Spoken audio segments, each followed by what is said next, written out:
Hello everyone and welcome back to another day of Road to VGC Worlds 2017 or VGC Strategy Showcase. That's what I'm thinking of rebranding the series to, because today we're showing off a Hail team in the International Challenge February Masters Division, or in the February International Challenge. The team has been doing pretty well, even though I have the wrong Muk, or well, the Muk was given to me wrong. For some reason, like I checked, and I'm pretty sure I sent, or I asked for Poison Jab, Protect, Shadow Sneak, and Knockoff, and I received Stone Edge, Gunk Shot, Knockoff, and Shadow Sneak. So I definitely should have checked my Pokemon beforehand. That's on me, but that's definitely been a factor in a few of the games where I haven't been able to win.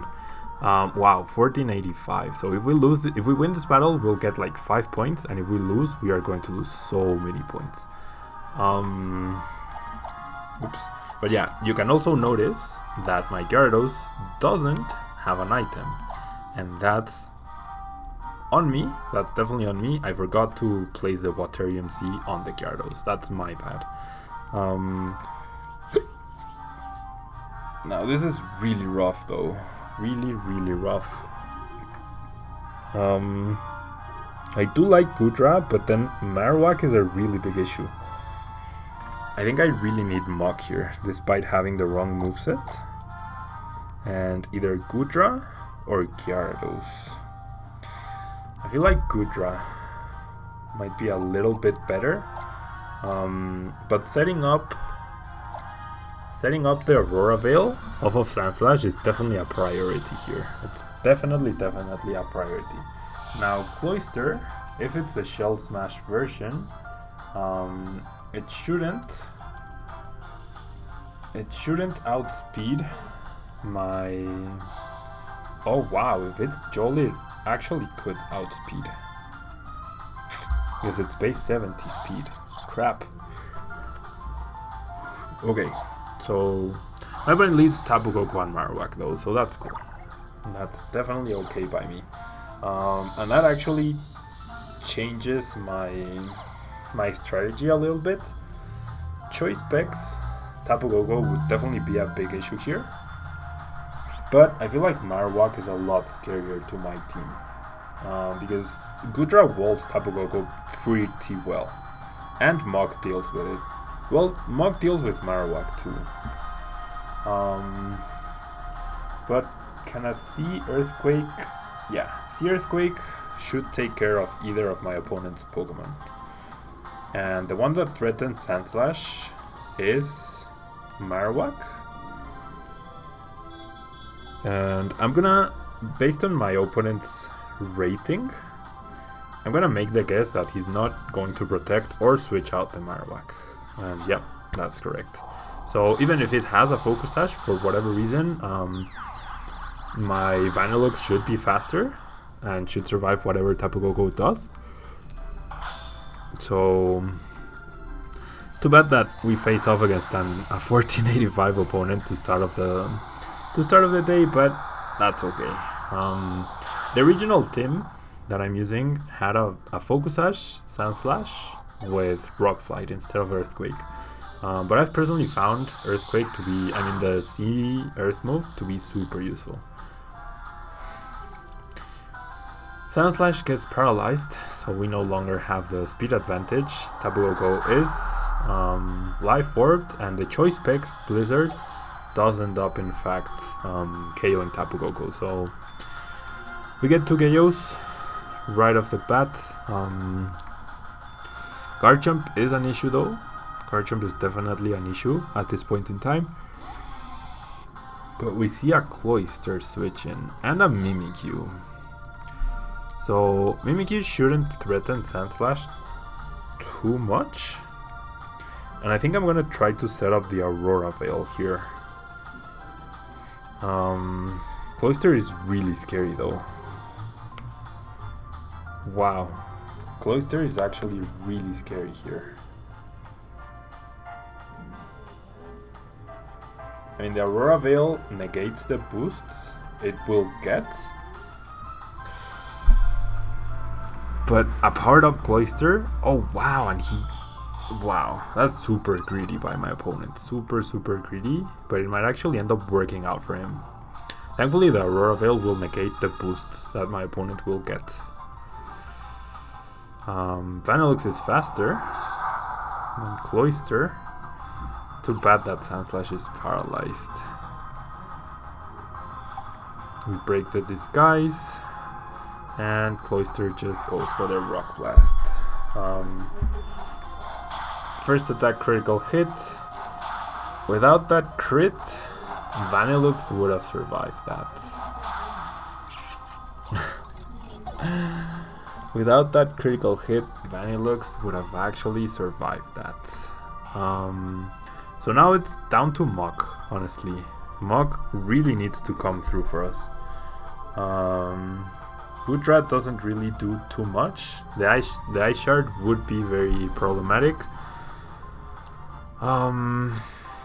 The paralysis though. If we lose, it's gonna be because of the paralysis. And if we lose, we're going to lose so many points.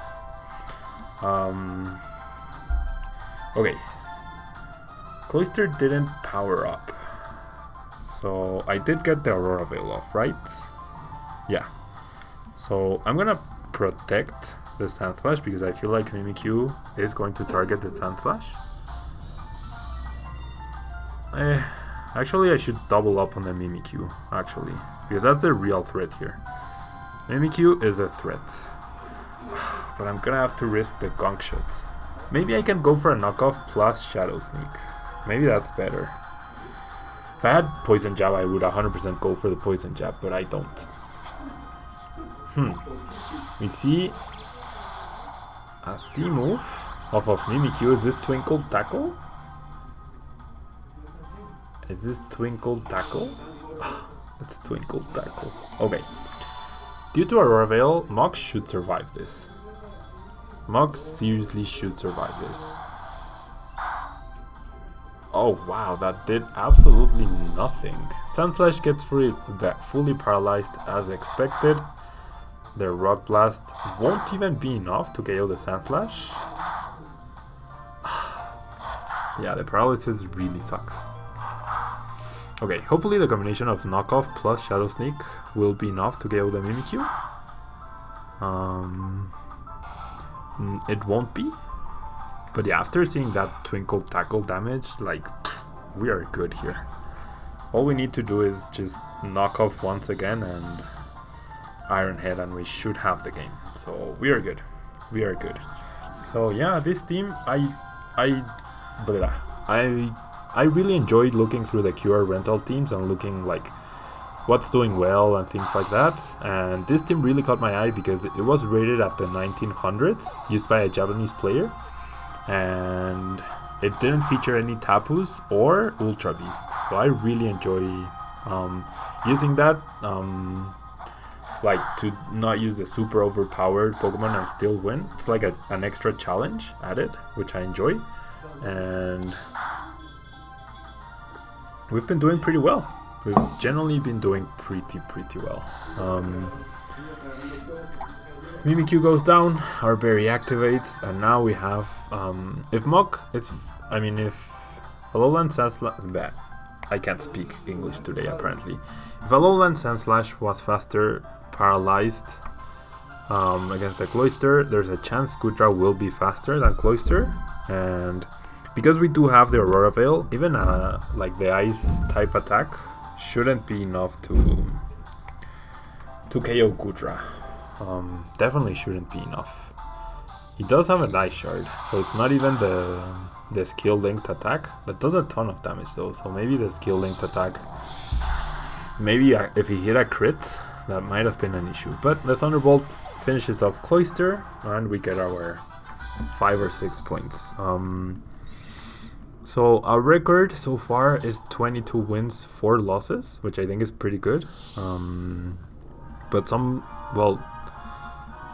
of the losses have been pretty brutal. One loss was 100% to a flinch. Like if my Vanilluxe didn't flinch, I would have definitely won. I saved the video by mistake there.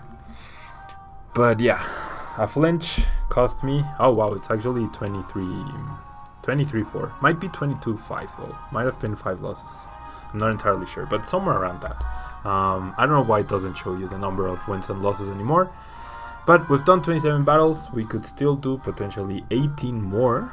So if we hit a hot streak like we did on Friday in the live stream, we actually hit a 10 in a row hot streak. We won the first 4, then we lost the 5th battle, and then I won 10 more in a row. So that was really nice. I'd never gone into such a hot streak.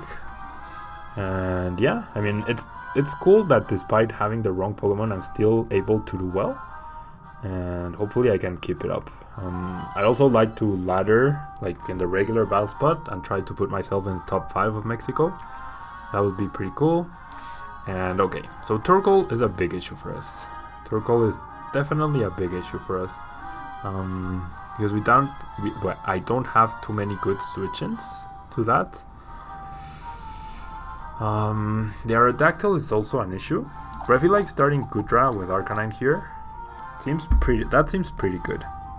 And in the back, I do want the Sandslash and the Vanilluxe. For weather control and for speed control, thanks to the Slush Rush, is that the ability? Yeah, Slush Rush from Alolan Sandslash. And the ground type C move would be really good against Torkoal, would be really good against Metagross, would be really good against Zurich Tree, or even just a regular Earthquake.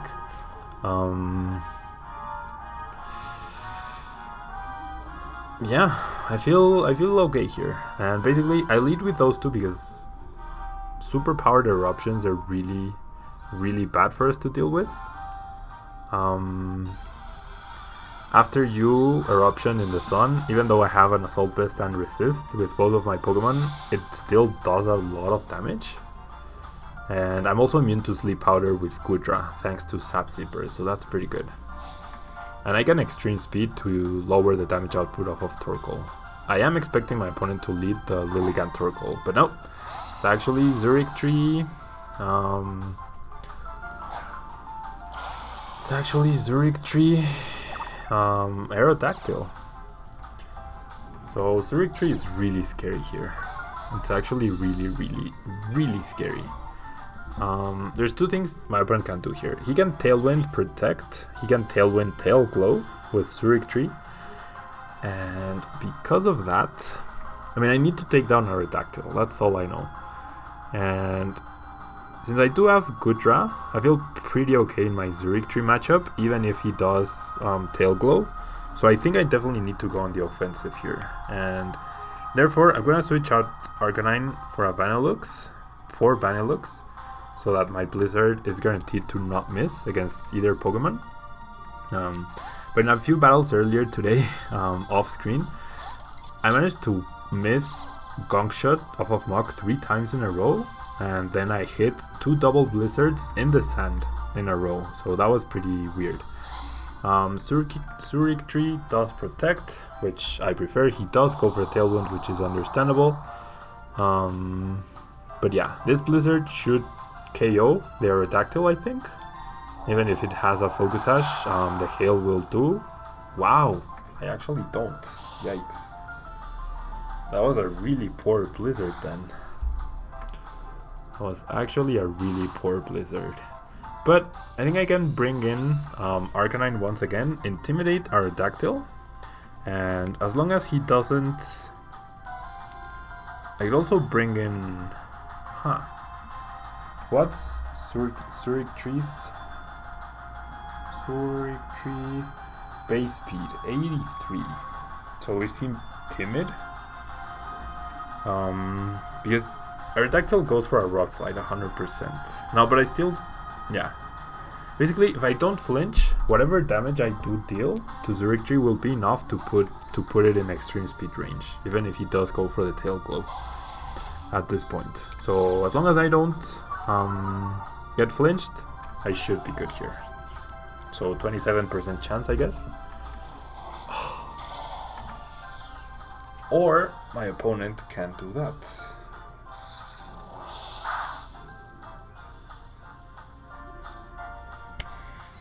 Or my opponent can go for a white card and completely punish me for doing that. Wow. Okay. Do I need Arcanine here? And now my opponent can once again protect and now Rock Slide. Do I need Arcanine? I still have a good answer to Metagross with Sandslash, so I don't think I do. So I'm gonna go... do I go for the Blizzard?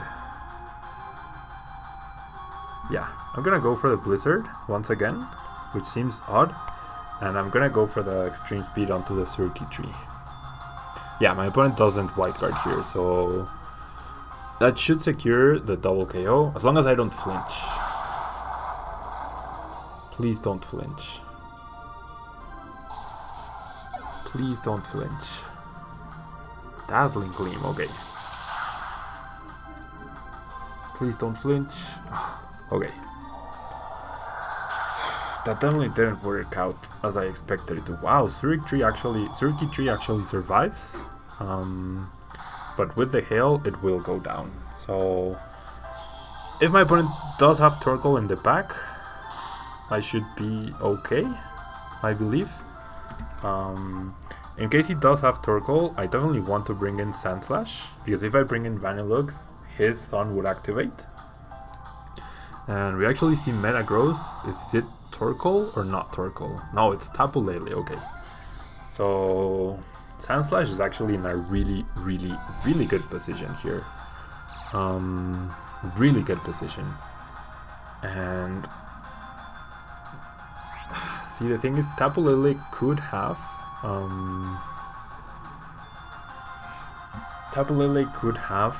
the hidden power of Fire. The question is then, is Metagross a Salt Vest? Does it make sense for him to be any other item here? Circuitry, like we have no information on the items here. So gonna keep Goodrain and I'm gonna Blizzard for the chance of freeze as well. And I'm going to C-move into the Metagross. Maybe I should have protected Sandslash. Okay, it's Choice Scarf Tapu Lele, which is fine. It's faster than my Sandslash, yes, but he locked himself into Dazzling Gleam. And now, unless this is a very bulky Metagross, like 220 HP Vs and 36, and I still have a guaranteed KO. He needs like max HP and like, yeah. But what? Well, wow, Sandslash survives.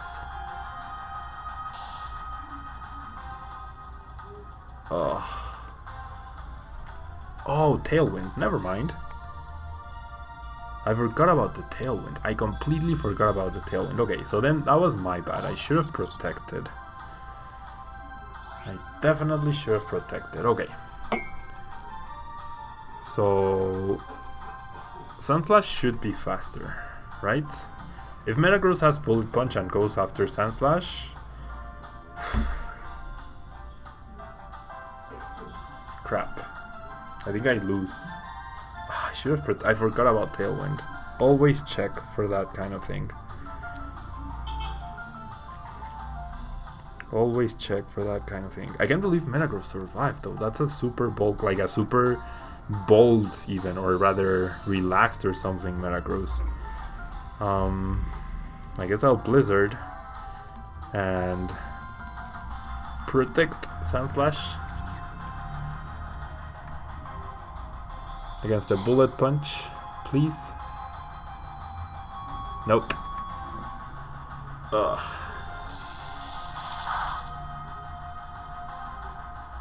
Wow, that, yeah, relaxed Metagross. That explains it. That definitely explains it. It's probably still Choice Scarf. Oh crap.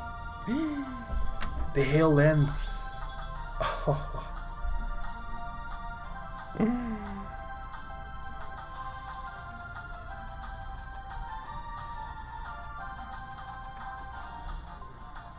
The hail ended and I lose because of that. Oh, I should have just attacked with Sandslash. Oh, I'm so bad at VGC. I am actually so bad at VGC. Vanilluxe survive? No. Critical hit on Vanilluxe to ensure I don't survive. Well, that teaches you how to throw games in the trash. Literally in the trash. How to throw away games by Tablemon. I mean, how could I have possibly known that Metagross was slower? Like, maybe only because... Oh, man, that really sucked.